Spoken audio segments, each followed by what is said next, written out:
Hey everyone, and welcome to a special update of Jurassic World Evolution 3. Today there has been the first kind of field guide released, and we are going to look at the breeding. Before we talk about every single thing and detail I found in there, let's roll the video and get going. Welcome to DIN, the Dinosaur Integration Network. With access to the latest in technology, we are at the forefront of paleocuration and are now synthesizing male dinosaurs, opening up all new opportunities into breeding and family observation. This is where your training starts. At DIN, we aim to create an environment where Mother Nature can run its course, encouraging dinosaur families to thrive through natural breeding. However, that's not to say that we don't sometimes step in. We've developed various nests suitable for land, aquatic, and flying species. When placing, it's important to consider the species you'll be breeding and any necessary requirements such as keeping the nest away from guests or other dinosaurs. Now, let's check the fertility of our chosen mother. Looks like she's ready. You'll need to line up a compatible male and find an available scientist. Through breeding programs, you will watch his traits pass down generations, surfacing in the offspring's color and behavior. You might even find certain traits disappear for a few generations, only to surface again. As with life, they find a way. You should now be well prepared to start breeding your dinosaurs, and be sure to watch the rest of our modules for further training on managing your park. Alright, so here we are after you've seen the whole thing one more time, and I gotta say, there were a couple of things in here that I found very exciting to look at. So first things first, we get a kind of cool look at the Jurassic tour, like one of the truck tours, that, you know, we obviously already thought it's gonna be in. Now this is the official confirmation. We do get another dinosaur in here as a confirmation as well. I think that one hasn't been seen in another trailer yet, but very nice that we do see something else. And obviously our wonderful friend, the Loki Ceratops that we've already seen in the first reveal. Now, the first kind of things are not super exciting, as we've seen most of the footage already about this wonderful dinosaur. But in here, we do get a very nice view of the new hatchery system. So we do know that obviously we can have male dinosaurs. And as you can see, at the moment, we have 4 female dinosaurs in here. We do have a couple of options down here as a bulk action. I do assume that if you check both, it's kind of a randomized option, and then you can see the different traits in here, including the different styling options for the skin. And I do think that it has been more or less, you know, the rumor, but people were expecting that, and now it's confirmed that we can have different traits being transferred to the babies if there is natural breeding occurring.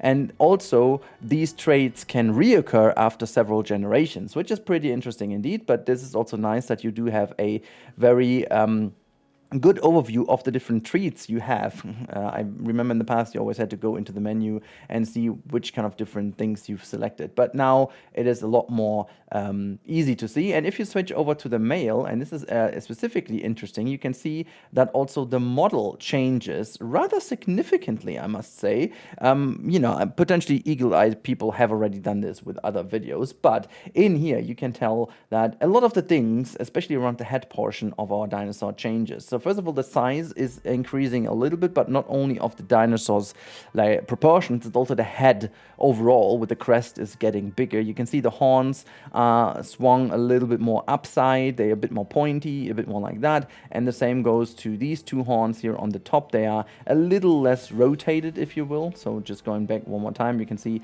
these here with the female version have a very high rotation. They almost like a half circle. But if you look at these ones, they point downwards, and now you go forward to the male version. You can also see around the nose portion and the eye, it looks almost a little more friendly, the male one, but I think this goes down to the skin pattern rather than the model itself.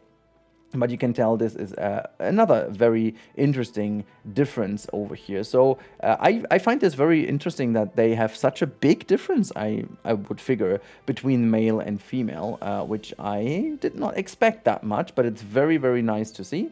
And yeah, so these two dinosaurs you can see specifically different when you choose one or the other sex of the dinosaurs. That is very good to see. Also that you have the direct preview in here is very, very handy indeed. Now we come to my favorite shot of the entire video, and here's to why. This shot shows the game in action as is, and oh my goodness me, do the graphics look amazing. This looks like a crazy upscaled, sharpened and improved Planet Zoo in my eyes. Like, I've been playing Planet Zoo for so many hours in my life, and I know every single bit of it, and everything about this shot just screams like as if someone has played Planet Zoo and put a mod of a dinosaur in. Only that this is not a mod, but a game, a full game that we can expect. But look at how lush everything looks. Look at how the habitat, kind of how the animals roam in here. I think, and this is something I'm so excited about, it feels so different from the previous Jurassic games. It feels so much more like a zoo game, and let alone from these images. What I do find very interesting on the left hand side with the menu, it looks overall a little bit more organized, a little bit more freshened, but it is definitely the good old menu that you are used to and you know. So it's an evolution in here, definitely it is, but the looks overall are more likely a revolution. Alright, let's go on with the next things in the video, because there is so much more to see. I mean, we could look at different things, you know, but if we go over here into the management view, as they do, you can see a very nice overview of where your assets are, or in this case, I would say, let's not call them assets any longer, where your dinosaurs, your animals are. And this is very interesting. You've got a lot of options here to the left bottom side. Most of them are very obvious, and think from the old games, you know, kind of a bunker, the restrooms, the infrastructure, like monorails, for example, guest data, food and drink situation. I think that could be crowding, you know, overcrowding of paths, money, entertainment value, kind of, you know, kind of like appeal, maybe that is. This is kind of the viewing range, how good the visibility of the habitats is. This could be the ranger availability, power, storms, and kind of warnings. There's another ranger thing, which is interesting. This looks like, look at that, guys. This looks like a car, like a proper vehicle, and that is like the quad. So people were wondering if the quad is going to be replacing the cars, but it doesn't seem like, because we've got both of these options in here. I'm wondering where the helicopter is, but that's that. And we've got the security view. Very interesting. A lot of info in here actually in this video today. It seems not that much if you watch the first time, but there's another very good overview over here. You can see if you go into dinosaur breeding, which is the one I didn't talk about because we have it now on in our faces. It does not what I share, like the video was done very well, but very quick. But in here you can see, you can immediately see if there's a high compatibility, oh my god, average or poor, and you can see them roaming around where these different options are. And then, as they explained in the video, you will be required to find a potential breeding mate and make sure to assign a keeper to that, which is also interesting. So that means you need a staff to actually do the breeding, run the breeding program, which I do assume it's just kind of selecting someone and then, you know, you go with the flow and hope that it works. But you can also see that we have a view on different nesting. We get the first view at our wonderful underwater nest over here. Very interesting. In the midst of these kind of green algae, I'm not sure algae, what is that? Forgot the name of these, it's a kettle kind of thing, whatever. And this is for the aviary. You can even see like little eggs in here, as you can see over there. They also showed these on the live stream. I also find this interesting that we've got some of the skulls over here. Not sure what they do with the babies, or maybe that's the babies that didn't make it. I don't know. But then you can also see the aviary in action, and you can see the menu in action, and the different type of models here to the left hand side. This very much over here is the underwater one. This is the aviary one, and just insanely good to see what different types we have. This also looks like a little bit of a crossroad, you know. Could be a new item to create like actual crossroads. Very interesting. But you can see this in action. You can see the animals flying around, and then they put the different nests down.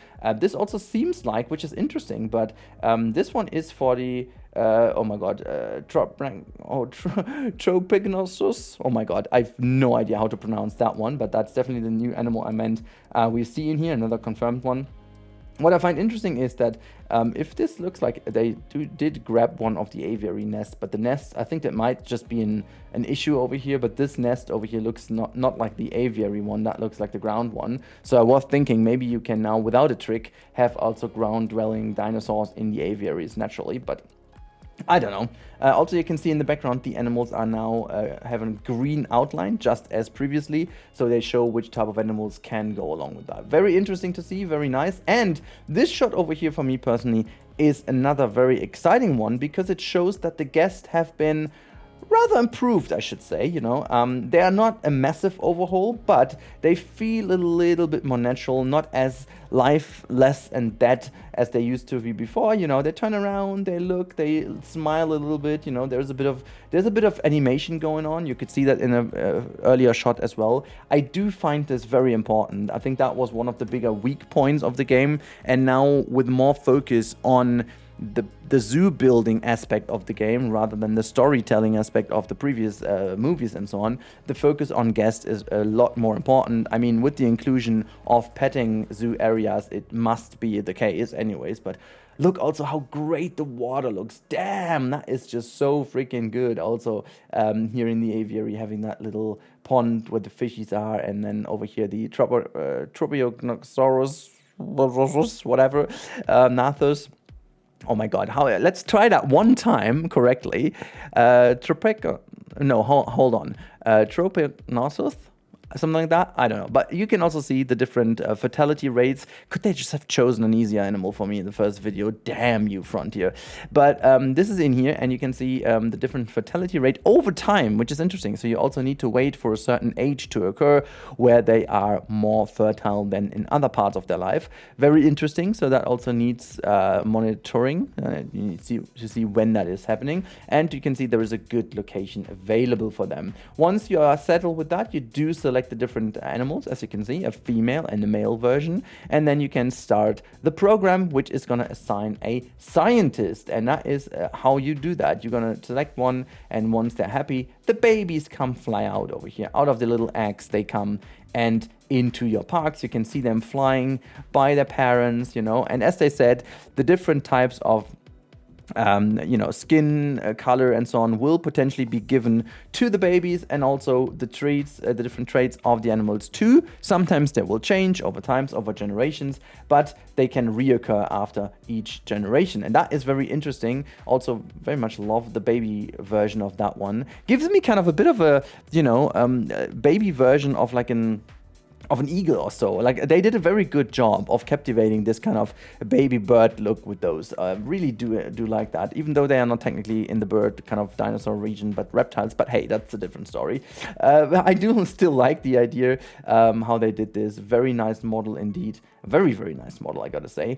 I do like that. And yeah, just in general, you get a bit more beauty shots here. Not too much to take away from, other than that this game just looks absolutely freaking stunning. I try to find certain things in these shots over here, but like if we can find benches and bins or something like that, which I didn't see quite yet. So that's a bit of a bummer. I do hope we do have all of these things. I mean, we saw a couple of these things in other shots, so there is hope, but I would have loved to see more of benches and bins already in these kind of overviews, because otherwise, like, these path areas look otherwise too dull. Something that I do find very good though is, look at that puddle down here in the center, how close that is to the pathway. So it seems like we can at least make some very nice natural areas crossing through puddles and water, even though that almost looks like a puddle after a storm. So I don't want to be too excited, because if you look at this area over here, which seems to be a bit different from the water texture, you also have some puddles over here and some puddles over there. So it might also be that this is like just a giant puddle after a huge storm, which again would be very fun, but I would love to have also the ability to place water that close to the pathways, actually. So that's been it with this overview. I think we talked about enough. As I said that so many times now, how excited I am about this game. It's giving me so many more creative options, and also at the same time more options for the game to be interesting to play. exactly breeding is one of these things, but other tours and having these kind of things in. I am very, very, very, very excited for the game, and hopefully I can see the same from you. Hopefully you guys are as excited as I am, because this game might be the biggest leap in all of the Frontier games so far, which is funny because they actually stated it's one of the smallest leaps in all their games. It's a bit of a different perception maybe, but yeah, this is also because they had a different perception when it comes to Planet Coaster 2, I assume. So we're gonna see about that. But yeah, as you can tell from this video and also others, I am super excited. If you want to keep up with this game and the development of that game, as well as other Frontier games, strategic building games, creative games, make sure to subscribe to the channel. I'll keep you guys updated whenever I can and whenever it is required. So have a good time, have a good weekend. Thank you so much for watching, and I'll talk to you as always in the next one.